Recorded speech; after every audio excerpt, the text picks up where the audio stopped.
Christmas is right around the corner, Warhammer fans, and that means some Christmas battle boxes coming out for Warhammer 40k. This is your chance to get the largest force you can get outside of one of the launch edition boxes like Leviathan. We also have to check out a few models that are going up for pre-order this coming Saturday, including one that is holiday specific. I missed you guys last week, but I'm HoodGuard, and this is your Monday Warhammer wrap-up. Let's get into it. The Emperor's light is my torch! Death to the enemy! We shall be the end of you! Feel the might of the righteous!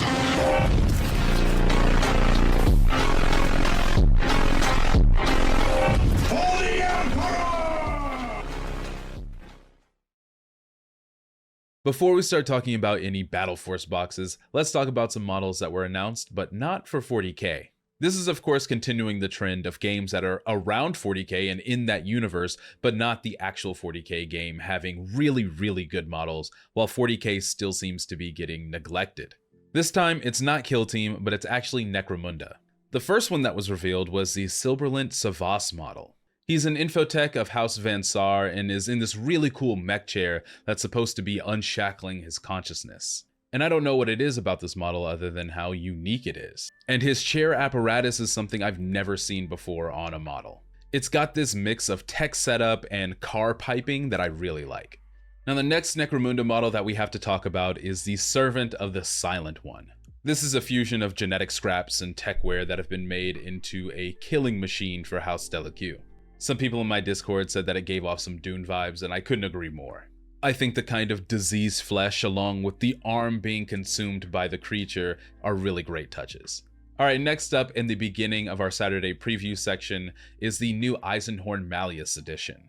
There's already the Eisenhorn Xenos illustrated and annotated edition, and this is continuing on to the second book. This edition of Malleus will have 5 new pieces of art by Tazio Betten, and will also have author commentary throughout. And this is what I love about the Inquisitor series, is that there are a bunch of different editions, so there are a lot of opportunities to collect them. Something to check out if you're a big Dan Abnett fan. Alright, kicking off our Saturday pre-order models is going to be the holiday model that everybody's been waiting for. This is Provisionally Prepared, and it's a small rattling diorama of 2 of the Imperium's finest cooking up something on the battlefield. I love the way that the food is integrated into this diorama. It is the perfect amount of silly. This is going to be some much needed practice painting rattlings for myself, as I'm gonna be painting a bunch of rattlings from the Brutal and Cunning box. Alright, now it's time for the big boys, the Battleforce Boxes. There are 5 of these boxes, each from a different faction, and they have a bunch of models that come in them.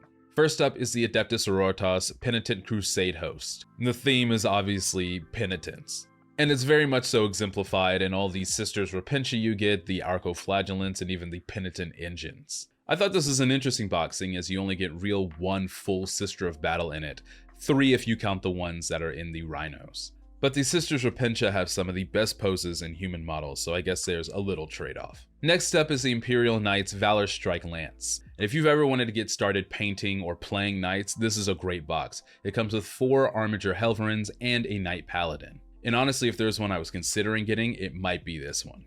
Next up, we have some Necrons with the Hypercrypt Legion. This one has one of the better centerpiece models in 40k, the Catan Shard of the Void Dragon. It also comes with an Overlord with Translocation Shroud, which is one of the cooler Necron models, and 10 Triarch Praetorians. On the more organic Xeno side, we have the Tau Empire Battle Force with the Retaliation Cadre. This comes with a Commander, a Riptide Battlesuit, a Ghostkill Battlesuit, and a Broadside Battlesuit, all with 2 drones. This I feel like has the best variety out of all the battle boxes. Each of the battle suits are so unique, and they scale up. And of course they couldn't release a bunch of battle forces without doing something for Space Marines. Here we have the Dark Angels Battle Force with the Inner Circle Task Force. This one I feel like has one of the greater values out of all the other battle boxes, as it comes with 11 Terminators, including a Chaplain, 6 Inner Circle Companions, and the Lion himself.